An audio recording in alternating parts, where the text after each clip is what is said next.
टूनी चिड़िया अपने घोंसले में अपने अंडे के साथ आराम कर रही थी। वह अंडे से बच्चे बाहर निकलने का इंतजार कर रही थी। टूनी कहती है, अंडे बच्चे, तुम कब बाहर आओगे? मैं तुम्हारा बहुत दिनों से इंतजार कर रही हूँ। टूनी अपने बच्चों की देखभाल के लिए एक मजबूत घर बना रही थी। टूनी के पड़ोसी कालू कौआ और गौरी कौवी थी।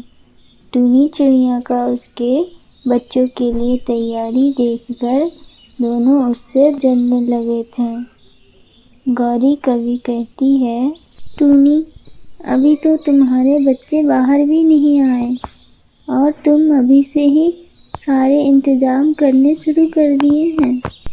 हाँ गौरी, मैं अपने बच्चों को सारी सुविधाएं देना चाहती हूँ, जिसके लिए मुझे अभी से ही सारे सामान जमा करने पड़ेंगे। एक दिन गौरी के पति कालू कौवे की तबीयत खराब हो जाती है, जिसके कारण उस दिन भूरी के घर में चूल्हा नहीं जल पाता है। गौरी टूनी के घर कुछ अनाज के दाने मांगने जाती है। टूनी, क्या तुम थोड़े से अनाज दे सकती हो? मेरे पति कालू की आज तबीयत खराब हो गई है। गौरी बहन, मुझे माफ करना, मैं तुम्हें अनाज नहीं दे सकती हूँ। थोड़ा सा ही तो अनाज मांग रही हूँ टूनी। मेरे पति जब ठीक हो जाएंगे तो मैं तुम्हारे सारे अनाज वापस कर दूंगी। नहीं गौरी, आजकल मेरी भी तबीयत सही नहीं रहती और मेरे बच्चे भी होने वाले हैं। अगर मैं तुम्हें अनाज दे दूंगी तो मेरे बच्चों के लिए कम पड़ जाएंगे। गौरी को यह बात सुनकर बहुत गुस्सा आने लगता है। उस दिन गौरी और कालू को भूखे ही सोना पड़ता है। अगले दिन टूनी गौरी के पास जाती है। गौरी कौवी, क्या तुम कुछ समय तक मेरे अंडों का ध्यान रखोगी? कुछ ही पल में इससे बच्चे आने वाले हैं। मुझे उनके खाने के लिए कुछ फल लाने जाना है। गौरी कौवी कहती है, ठीक है टूनी, तुम जाओ, मैं अंडों का देखभाल करूंगी।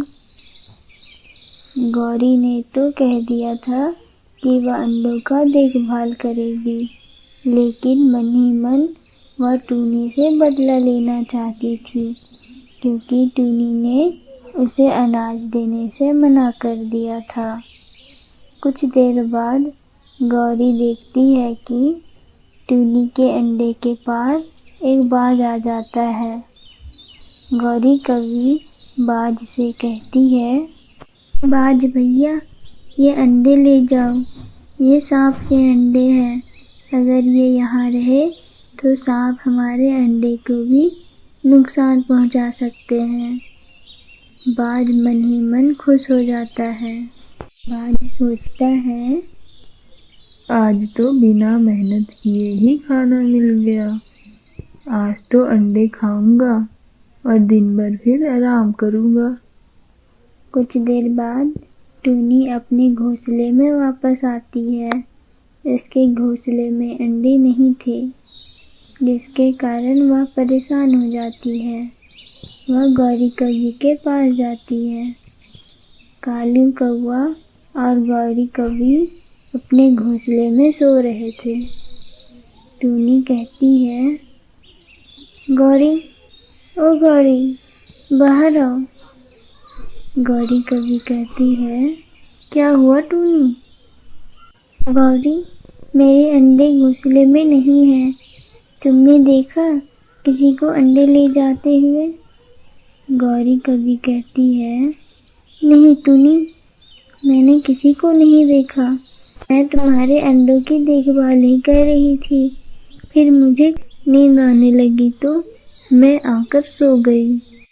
समय बीतता गया और अब गौरी कौवी ने भी अंडे दिए थे। कालू कौवा दिन भर बाहर ही रहता था और अनाज लेकर रात में ही आता। एक दिन टूनी गौरी के अंडों को देखने उसके घर जाती है। टूनी कहती है, गौरी, इतने प्यारे अंडे हैं, जरूर इसमें बहुत प्यारे बच्चे आएंगे। गौरी कौवी कहती है, टूनी, आधे घंटे के लिए क्या तुम मेरे अंडे देखोगी? पूरे दिन अंडे पर बैठकर मैं थक गई हूँ। मैं बाहर से घूम कर आती हूँ। गौरी बाहर चली जाती है। कुछ देर बाद बाज आता है और गौरी के अंडे को खाने की कोशिश करता है, लेकिन टूनी घर का दरवाज़ा लगा देती है और बाज वापस चला जाता है। जब गौरी वापस आती है तो यह घटना टूनी गौरी कौवी को बताती है। गौरी कौवी कहती है, मुझे माफ़ कर दो टूनी, तुम्हारे अंडे को खाने के लिए मैंने ही बाज से कहा था। टूनी गौरी कौवी को माफ़ कर देती है। कुछ दिनों में गौरी के अंडे से बहुत ही प्यारा बच्चा जन्म लेता है। कुछ महीनों बाद टूनी फिर से एक अंडे देती है। इस बार गौरी और कालू कौवा दोनों मिलकर टूनी के अंडों की देखभाल करते हैं। टूनी की भी एक प्यारी सी बेटी होती है।